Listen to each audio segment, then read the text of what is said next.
Get that porn off my screen. These were the first words my brother uttered upon rolling over and seeing that I was playing Dead or Alive. Other than feeling like I'd just been caught in 4K by the person I'm closest to on this earth, it's rather indicative of how the series is perceived. Certain intellectual property are burdened by a particular image, that whilst it can be useful in attracting fans who are attracted to that specific thing, it can also be a pigeonhole that can lead to stagnation. The sixth entry in the aforementioned series was intended to be somewhat of a new direction, an attempt to tone down the sexual element in order to develop it as a potential addition to the burgeoning esports landscape for fighting games, as well as something for more casual fans to enjoy. Given my brother's flippant remark, you might be able to surmise how successful of a mission this was. Dead or Alive 6 is like reading a copy of Playboy, but when someone walks in, you switch to reading page 3 of The Sun. Sure, they won't think you're reading porn, but you are still seeking titillation. This is largely a shame, given that DOA 6's gameplay is quite strong, indeed providing an entry point for not just the series, but the genre as a whole. Other than a somewhat questionable story, I mostly enjoyed my time with Dead or Alive 6, which makes its poor costume design and abhorrently exaggerated textual nature a shame. As a result, Dead or Alive 6 is a game fighting perception, but also covering up its flaws and insecurities. Oh look, he said the title. As a series, Dead or Alive is one that I would argue is a product of the circumstances in which it was created. The franchise was conceived after the management of Tecmo, a Japanese game developer who during the 90s were in somewhat of a financial deficit, made a bet with Tomonobu Itagaki, programmer at the company. Itagaki wagered that he would create a video game that would earn itself a fanbase, and therefore consistent sales. The game's nature as a fighting game was at the request of management, who wished to emulate the success of Sega's Virtua Fighter. Itagaki is a somewhat polarizing figure. His unwavering support for the Xbox brand would be commendable if it weren't absolutely baffling, considering its total lack of presence in Japan. Xbox has maintained a steady struggle to earn any form of relevance compared to PlayStation or Nintendo, with the console massively underperforming to its competition in the territory. Itagaki's long-term, long-distance on and off again depending on the project trysts with Microsoft's Alphabet-inspired hardware most likely isn't a point in his favour, especially considering that Dead or Alive was exclusive to the platform for 2 mainline entries. I have nothing to say on such console wars, but I'll leave my attempt at recording footage here. Dead or Alive as a game was cultivated by Itagaki's general disdain for the culture of fighting games at the time. I feel that the context for the origin of the series is a perfectly good summary for why Dead or Alive 6 is the way that it is. It is a fascinating irony that a series whose design was informed by the creator's dislike for fighting games at the time would go on in order to try and please that same crowd in a future entry. DOA appears to be a series that was created in observation to the games around it. It is a product of seeking something like Virtua Fighter. Its gameplay was informed by a style that the creator wished would return. It is true that nothing is ever created in a vacuum, but given Itagaki's common commentary, I am more inclined to believe that it is the product of his various thoughts and feelings rather than a strictly earnest attempt to improve things. Though, to give Itagaki credit, he can at least spell better than Ed Boon. Let's address the elephant in the room. Dead or Alive as a series has grown to be known for a certain visual identity, a certain commitment to a fashion style, a certain flirtation with flirtation. That is to say that Dead or Alive enjoys to show some skin, or some other uninventive way to say that it knows what it likes. It likes boobs. Ever since its inception, Dead or Alive is a series that has had sexualization as part of its core identity. Scandalous poses and character designs that seek to expose or emphasize certain parts of the human anatomy are all par for the course, and this is something that has only increased as the franchise has grown in size and stature. Though it was most certainly present in the original few games, Dead or Alive 5's reliance on cosmetic downloadable content provided an avenue to indulge. Though that may be too sheepish of a word, considering that it exists in a similar vein to the voluptuous chest areas of its female characters, as it is heaving with additional content. Every inch of you is so hot. I'm sorry, women.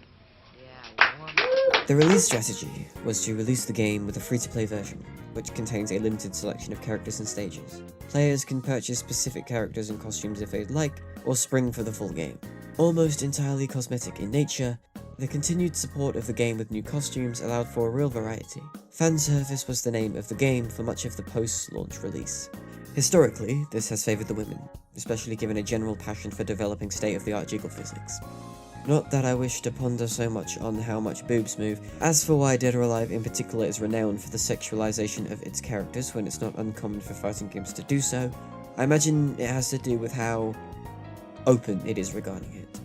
Mortal Kombat has been embarrassed ever since it had military professional Sonya Blade's breast preparing to explode out of the gate like a wrestling intro. Dead or Alive would have put her front and centre on the box art. The beach volleyball game probably didn't help either. The nature of Dead or Alive's approach to character design is one that awkwardly hangs over it like a particularly gargantuan dome. Hardcore fighting game fans will reject it as priorities clearly lie with DLC and maid costumes. Casual fans are likely to avoid it so that they aren't associated with such a product, and all the massive incel vibes that unfortunately permeate it. I'm not someone with much shame. I'll gladly own 16 copies of Kinect Adventures, but even I waited for my brother to go out first before playing the story. Dead or Alive 6 follows suit and also has a free-to-play version. I will say that it was nice to be able to experience the game before making the decision to purchase it. It does mean that it lists each character and costume as a separate flipping download, which was kind of annoying, especially given that it suggests I chose to download a few of the bikini skins, which I'm not a huge fan of. Upon booting up the game, there are a handful of modes we can dive into. But let's first examine how successful the game is at making something that people won't be embarrassed to play. Most of the core cast's default costumes have undergone a redesign of some kind. The game's box art character Kasumi is likely the most prominent example of this. Her blue trademark dress has been swapped for a leather bodysuit. It wouldn't appear out of place in most other fighting games and covers up significantly more skin than her previous designs. I purchased the Digital Deluxe Edition, which came with an additional skin for each character. Whilst this seems like it would be a good deal considering it gives you more bang for your buck, I've got to work on phrasing, and it was less than £2 more expensive, it is one of the few times I would disagree with this price. The Digital Deluxe Edition content is for all intents and purposes the more revealing cosmetics that would have been the base game defaults if they weren't attempting to convince people they weren't in horny jail. The additional DLC outfits range massively in their themes. The disappointing part of the Deluxe Edition and the other attire available is that they are, completely honest, cheeks. At least from where I'm sitting, alternate costumes are the chance for a designer to go wild. No longer are you bound to canon or a game's theme. You can now explore whatever ideas you can and want to. No, throw her in some generic revealing dress. Instead, DOA 6's wardrobe feels more like roleplay in the bedroom than reverent fan service, which is a shame. The costumes I gravitated towards were ones I felt represented a character. They're casual clothing that reflected who they are as a person, or ones that were suggestive, yes, but remained a degree of restraint. It does prove the classic fighting game edict, however.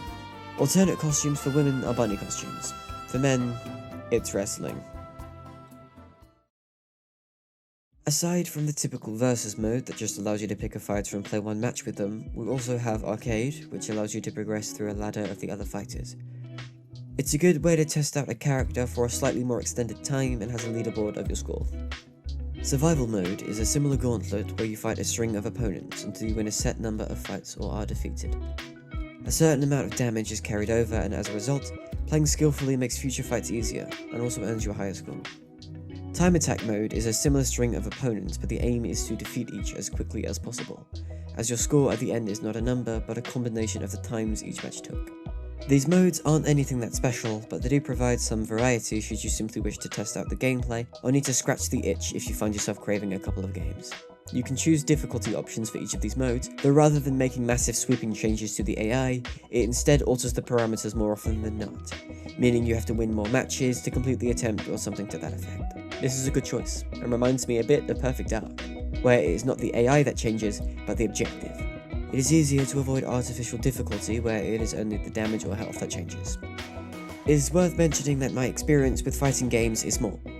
Aside from playing an upsetting amount of the Injustice Gods Among Us mobile version, completing the story of Injustice 2, and spamming the slide move for Bayonetta and Smash, it is an admitted blind spot in my video game knowledge.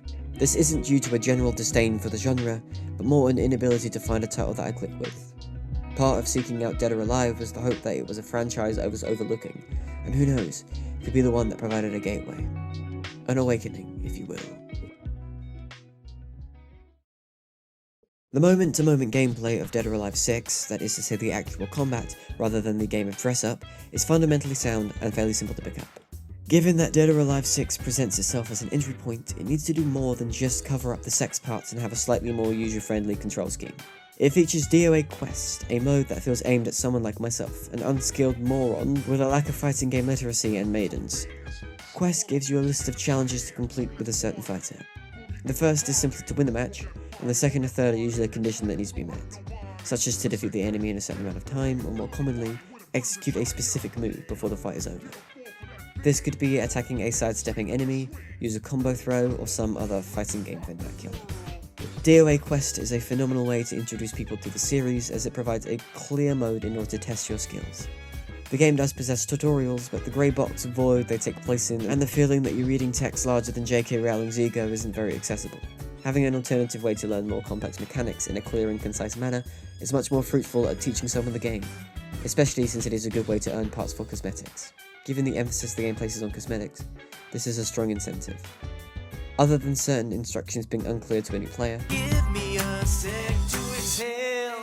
I don't have much negative to say on DOA Quest. The story is a different conversation entirely. John Carmack, when discussing the role of a narrative in a video game, dropped this absolute peach emoji over quote. Story in a game is like story in a porn movie. It's expected to be there, but is not that important.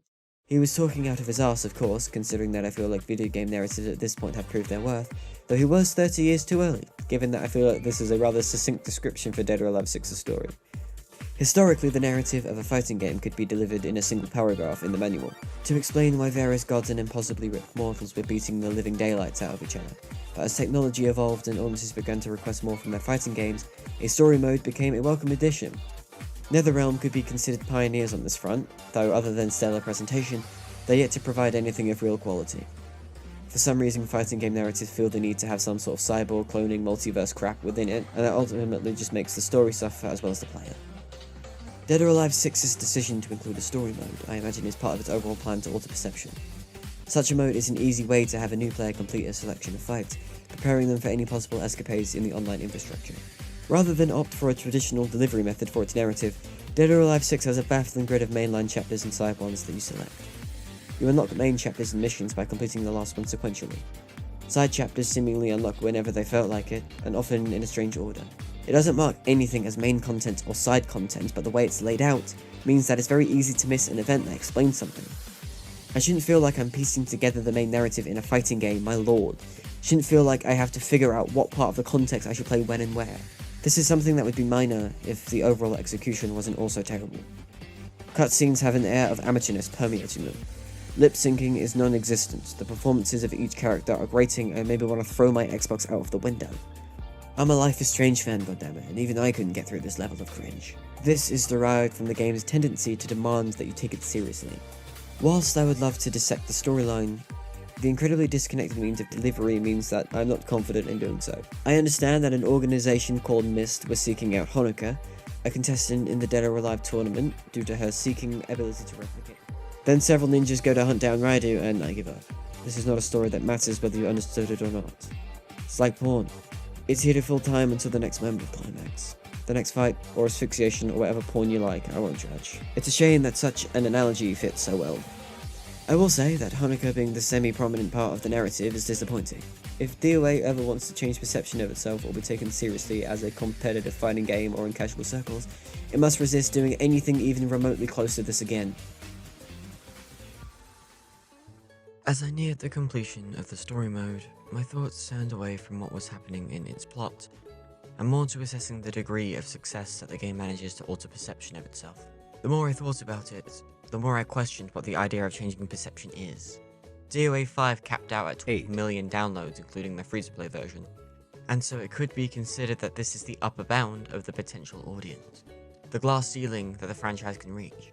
Given that the franchise is fairly well known and has a clear identity associated with it, if you're a possible customer, then it's likely you've already purchased or downloaded it. Dead or Alive 6 seeks to make minor changes so that the franchise can retain its identity, but be taken more seriously, therefore opening it up to a wider audience. The issue being that, underneath these alterations, it is still a game about those things.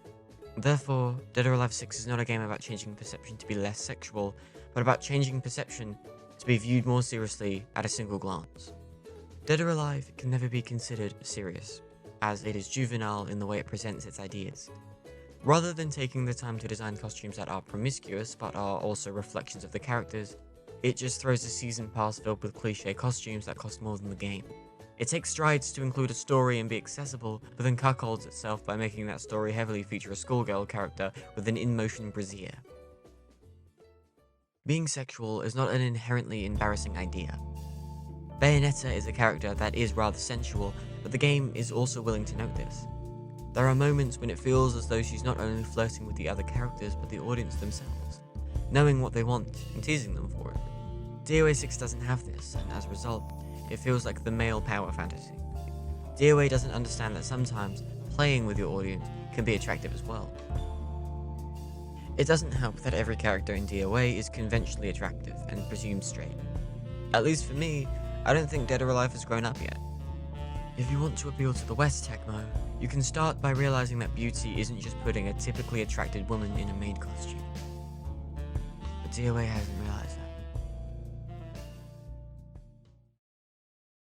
I was excited to play Dead or Alive 6, but as I spent more time with it, I began to see under its guise. It changes perception of the game at a glance, but still DOA at its heart. Not that I wanted DOA to change everything it's about, I was hoping that it had grown up a bit.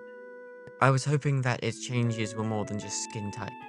Rather than redesigning its characters and strategies to create an experience that people can play without feeling embarrassed, it lazily dresses up the elements unfavorable to what they aim for behind a thin veneer.